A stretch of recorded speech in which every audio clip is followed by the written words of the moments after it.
Morning, kakain si Baltasar ng donut with cheese.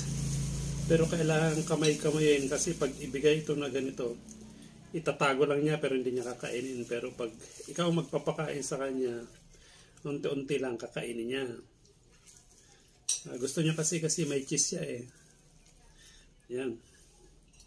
Yan. Pero pag buo na ibigay mo to, itatago niya lang. Kasi malaki kasi hindi niya kaya. Kaya ayan, kamay-kamay lang. Kaya bigyan mo talagang oras ang pagpakain ng aso. Kasi si Baltasar mabait. Siyang binabantayan. Pero kahit maliit siya, ang galing niyang magtahol.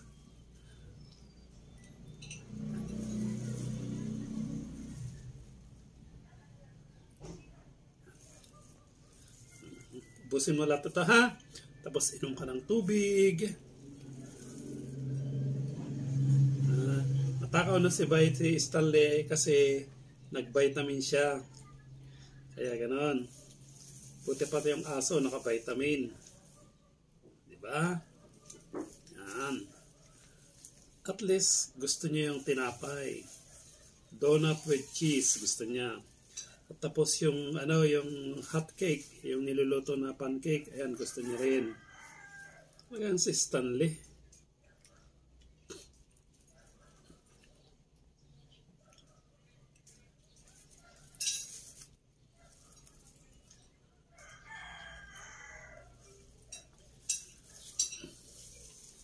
Isang donut lang, isang araw. Ay, at tipid-tipid si Stanley. Tipid-tipid kasi walang budget sa Stanley. Ay, piman. Walang budget sa Stanley. Kaya donut muna. Bali, kakainin naman niya eh.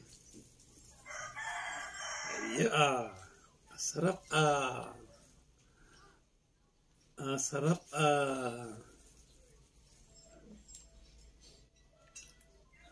sarap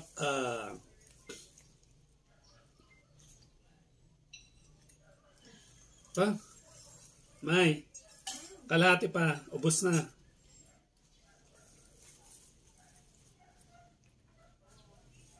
Yeah. Sarap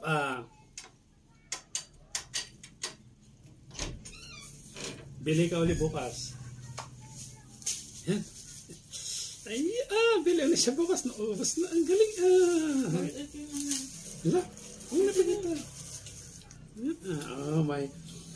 May ano pa siya dyan, may tawag doon. Tawag yan? Egg pie. Gusto niya yung egg pie. Uy, dalawang donut ang naubos niya ha.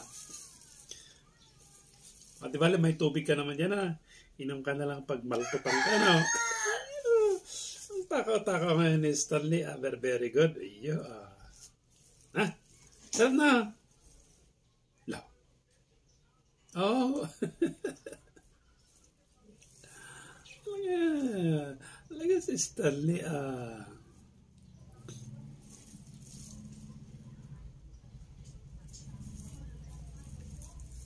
Talagang trabaho ang pagpakain kay Stanley.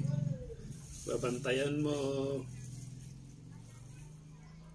Pag iwan mo siya, iiwan niya rin. Kanyang kainin. Ay, ayun niya. Ayun yung may cheese. Tapon natin.